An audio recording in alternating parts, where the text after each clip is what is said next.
Today, we are talking about a dessert that you might see at a community gathering, especially in the mountains of Appalachia. It's pretty tall, not too sweet, and as the story goes, even a community effort. Meet you at the table to talk stack cakes. I'm Lainey. And I'm Laura Beth. And we are Steel Magnolias. The strength of steel With the grace of a magnolia. We are here to have uplifting conversations about life in the South. And we've got plenty of room at our table, so pull up a chair. All right, if your stomach is growling, you may want to pause and have a snack before this one. That's so true. This is a yummy episode that I even, when I did my research, had to snack while I... Is that right? Yes, while I did my notes. But How we are funny. talking stack cake, and they are just like they sound. A cake that has several layers, right? That's right, yeah.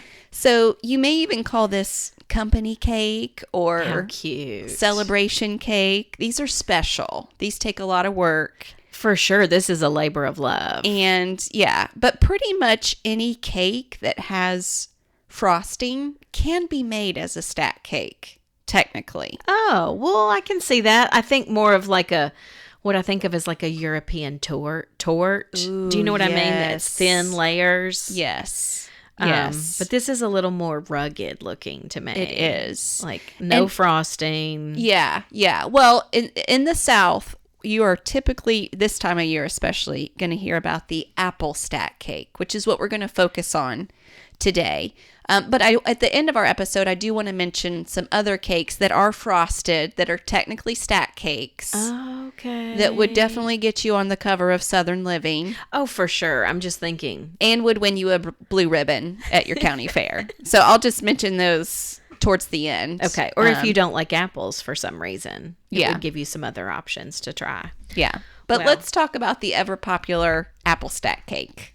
Well, you know what I think I loved about this topic? First of all, it's in pretty much any cookbook that's talking about the South. Sure. You see it so often in cookbooks about Yeah. anything to do with the South. Yeah. But what I love about it, and I know this is just my heartbeat, but they were community gatherings where you usually would see these. Yeah. So barn dances, church suppers. Yes. We'll have to talk about, we had one at a funeral in East Yes. Tennessee. Yes. Not too long ago. But always the story goes they were at weddings Yes.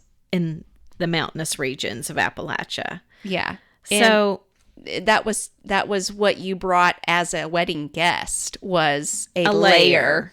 I love this, of the cake. So basically, the taller the cake, the more popular the bride, yeah, right? the bigger the wedding, the more popular the bride, however you want to look at it. So funny. A tall apple stack cake means this is quite the party. Yeah. And I love that too. Now, there is some question. Is that really true that people did that? Because when we're talking about putting this cake together, one of the important things about it is it has to sit for a day or two.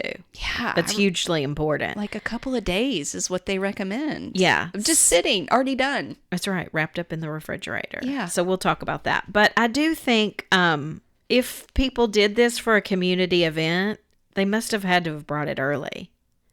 You see what I'm saying? Because you wouldn't just That's put it together and cut it. true. It's not going to taste good. That's true. So that's why there's some, like, is that just a folklore story or is Yeah. that true? That'd be But even you know, it's yeah. mostly people that are just coming from the community, so they could bring it They could bring it by the fellowship hall at the on church. Thursday for the Saturday wedding. That's true. I think that could be very feasible.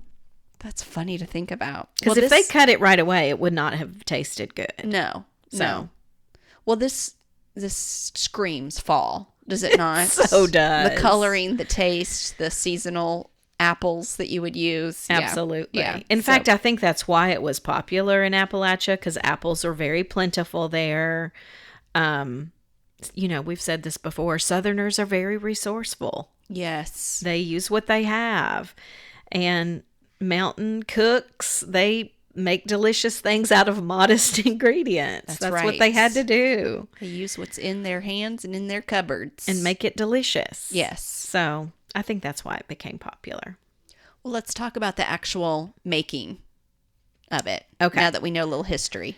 So if you've never had one of these, I want you to picture this more like layered pancakes. Exactly. This is not like a layered cake Yes. that's 3 tiers, 4 tiers that you've usually seen that's a couple of inches each layer, right? Yeah. This is like pancake size. Yes. Usually you're going to see them like 5 to 10 layers, typically. Yep. And I thought this was so funny. One of the things I read said that it's a lot of people think it should be an odd number. Oh, okay. I For don't like know luck the why of reasons, that. or- Yes, okay. it has to do with that. And I know there is a lot of that kind of thing in Appalachian culture where Yes. they have these little quirky things that they think are, Yeah. blessings or curses or Yes. whatever. Anyway, I don't know about all that, but maybe it just looks cooler as an odd number, kind of like candlesticks. That's you don't right. ever want to have an even number. You want to have an odd number. So I don't know. Anyway, so in between the layers, what you're going to see, well, first, I don't know. I'll just say this. In between the layers, people use a variety of things for their mixture that goes in between each layer, except not on the top. Right. You would not put this mixture on the very top layer. Exactly. So, Because this is literally just filling layers. It's not your frost. It's not a frosting that goes all around it. right. Yeah. So most people use dried apples and make a mixture out of dried apples. I think the reason for that is because dried apples have like a really concentrated apple flavor. True. And so like it already can preserved. hold up to the cooking and everything instead of it losing its umph. Yes. It's already got its umph in there. That's a good point. And with a considerable moisture being, removed as it's cooking, this just holds up better. Yeah, because as we've mentioned before, baking is chemistry. It totally is. And the weather outside impacts Matters, it. everything. Yes.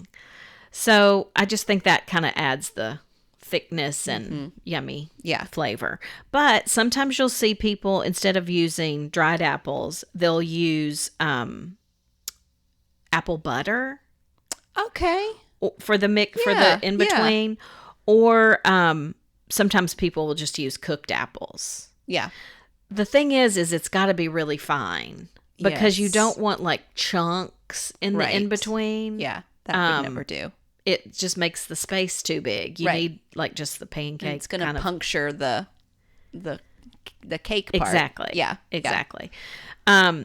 So if you decide you want to make one of these and you're wanting dried apples, one of the best places to go for that, if you don't make them yourself, I guess there's some people that dry their apples themselves, which is amazing. You go. Or if you have a dehydrator or That's something. I don't have that contraption. You can usually find them at apple orchards. If you have a local apple orchard, or even online, you can get dried apples. Sure.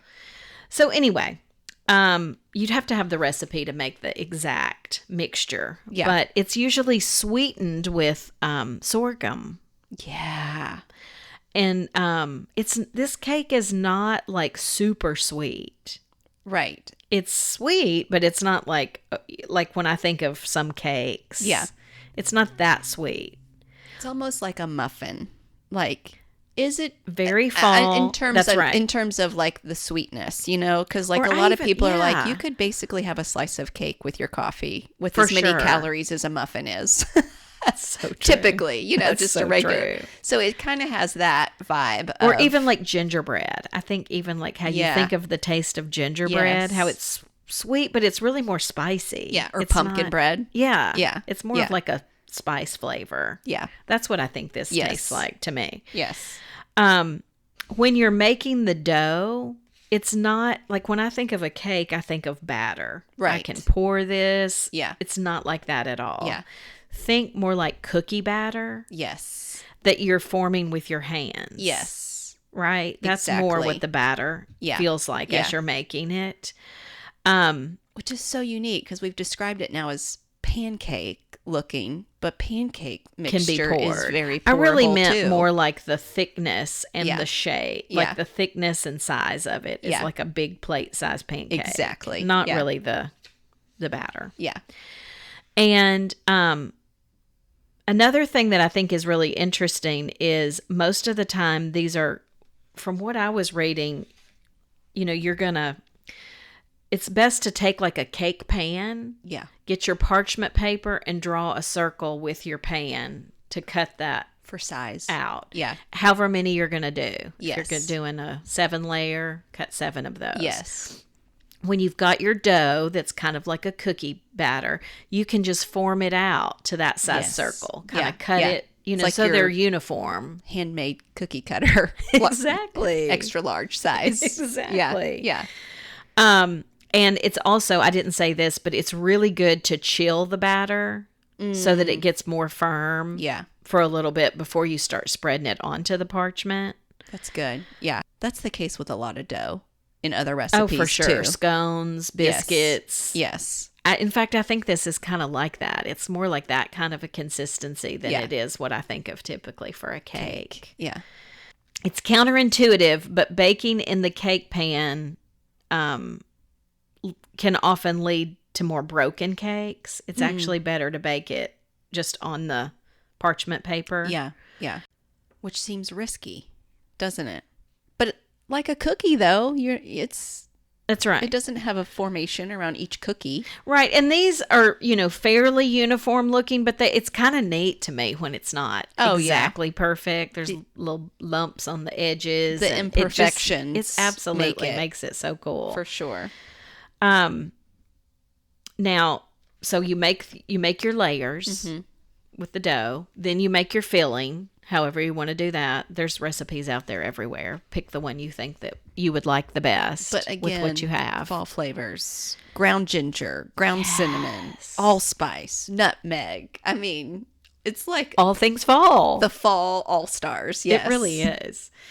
You want to make sure that your filling cools down really well before you put this together as well. Yeah. So that's why we say it's a labor of love. You is. do a few steps, go on about your day. Do a few more steps, go on about your day. It takes some time.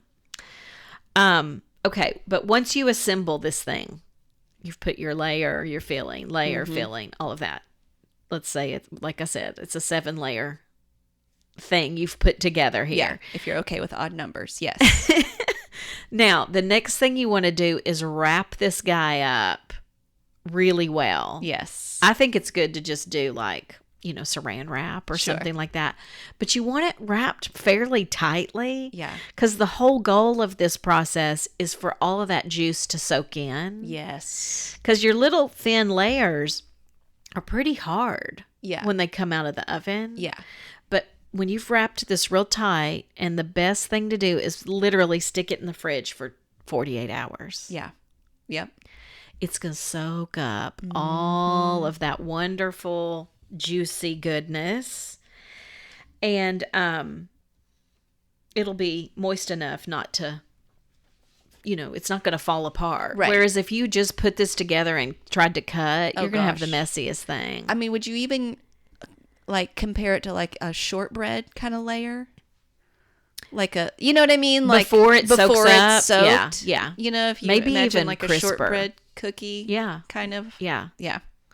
It definitely needs some softening. Yes, it needs to do. And so, soaking up all that flavor. Then once you've taken it out of the refrigerator after 48 hours and unwrapped it, typically what you see done is confectioner sugar over the top, which is just so pretty. Such a fun touch. It really is.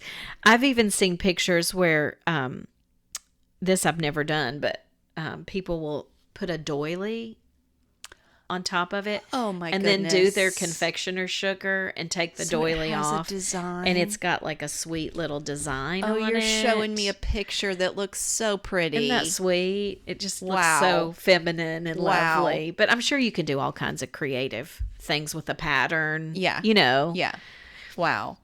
So it just, again, if you were to see this for sale at a bake sale, or at a, just your local baker, and it's got a high price tag. That's why That's it took a lot of time. Listen to all these steps. Yeah. Yeah. Exactly. Now, the last time we had one, we were together. The last time I had one, Yeah. we were together. Yeah. At a funeral. Yep. In Sneedville, Tennessee. Yep. And it was so sweet because the lady that brought it was known for her stack cakes. Yep. And I actually chatted with her Yeah. and talked to her about her recipe and how she makes it. Yep. And I thought it was so cute because as she was telling me, she was like, now it has to be white lily flour. I love it. I remember her saying that too. Yep. So different people have their favorite flour, Sure. you Yeah. know, but Yeah. For white her. lily is a good one. Yep. And that was like one of her important steps Yeah. that she was telling me. Yeah. And word was out. Like she She actually sells these. sells out too. and even pre-orders, like books up. Yes. Like she is booked. And to me, this is so much intensive work to make one. I just think like, oh my gosh, that's like a full-time job if you're making several. But doesn't it make sense to make more than one To at go a ahead time? and make several. Yes. Yes, but your oven, you gotta can have a only lot do of so room many layers to work. at a time. Yeah. But if you're going high and you might as well go wide. So with this particular cake, even if your recipe is for an apple stack cake, Right. you could go in a different direction if you either don't like apples or you just, are trying to stick with some theme or something, yeah.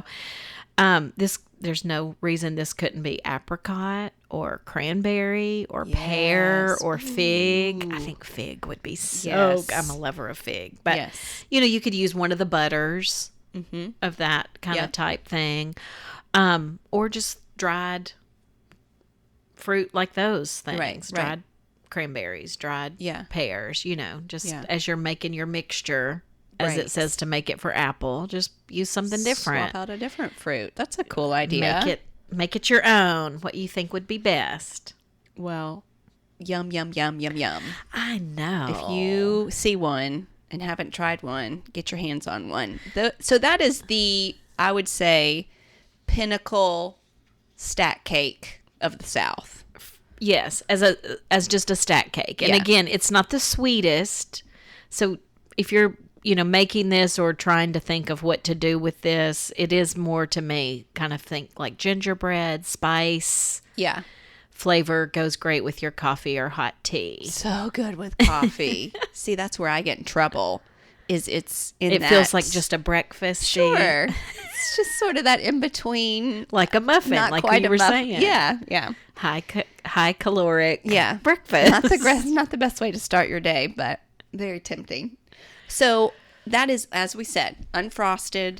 Yeah. It looks very different than any other cake that's out there. It's just kind of set apart. But there are technically other stack cakes that people have seen that are frosted, that are Southern, that I just wanted And to are mention. layers like that. And that would maybe even be called more of a layer cake. Yeah. But it may be in a stack cake section of your cookbook That's true. If it's a dessert cookbook. That's true. There are some that are found in the stack cake section.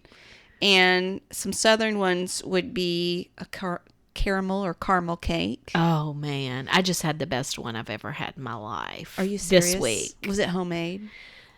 So it was. I guess you could say it is.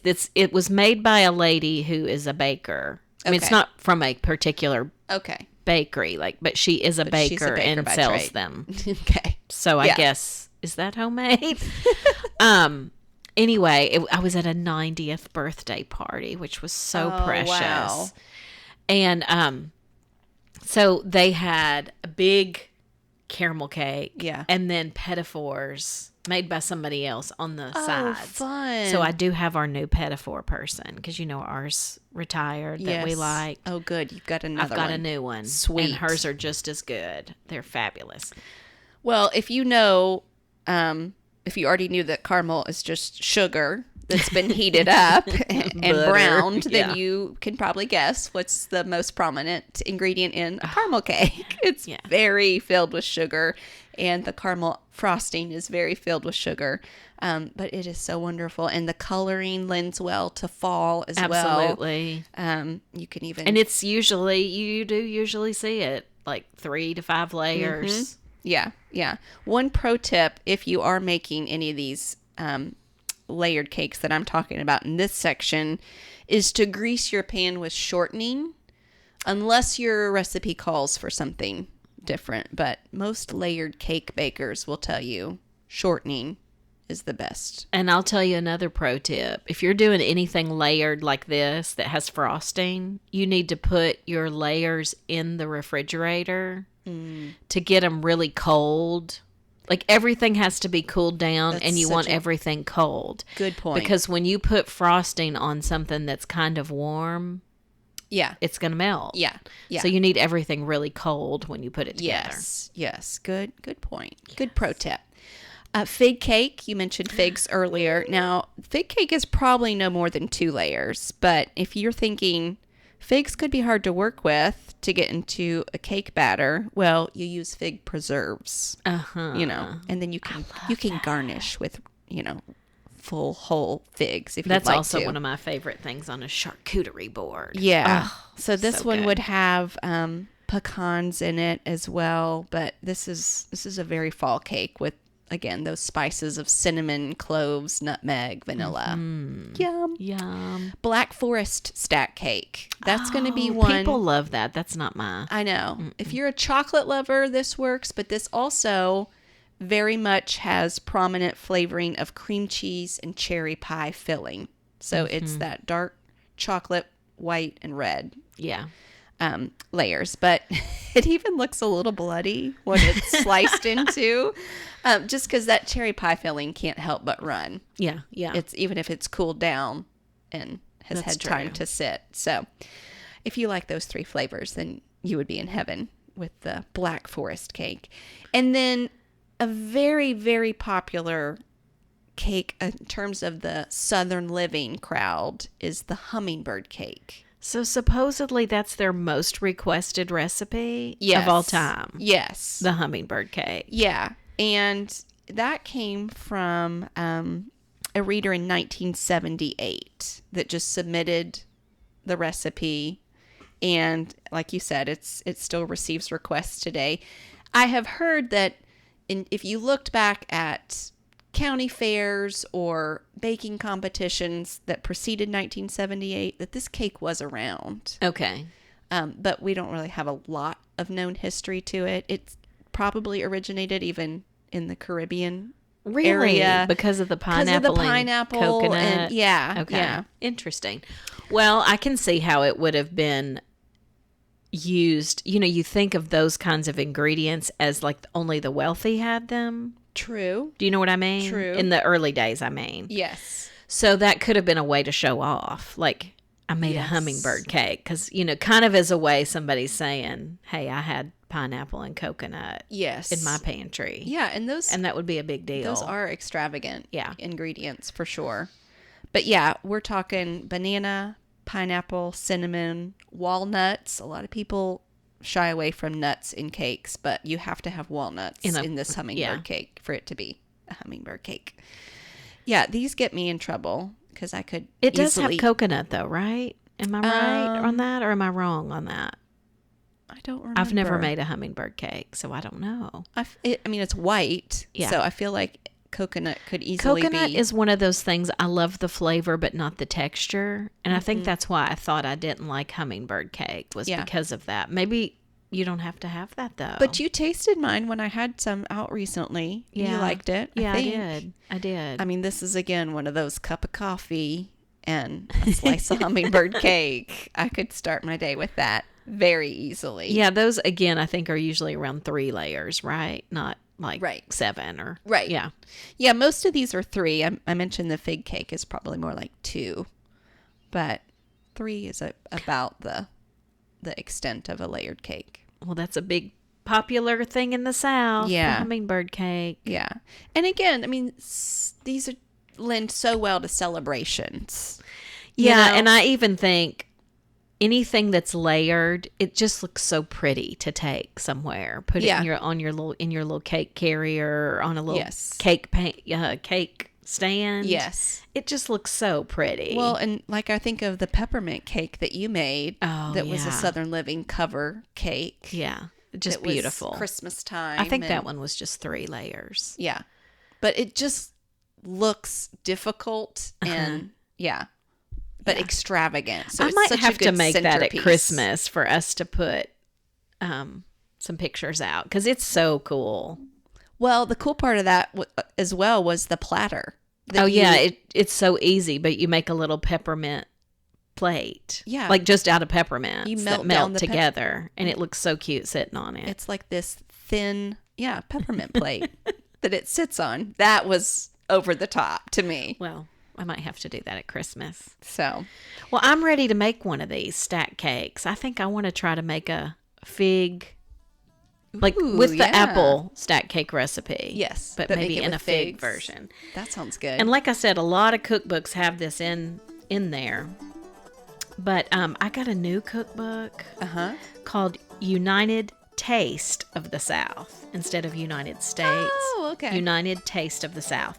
Authentic dishes from Appalachia to the Bayou and beyond. Ooh. Jessica Dupuy. Okay. Anyway, she has a stack cake recipe in here. I probably wouldn't use that particular one because I think that one called for, if I remember correctly, I think hers was apple butter.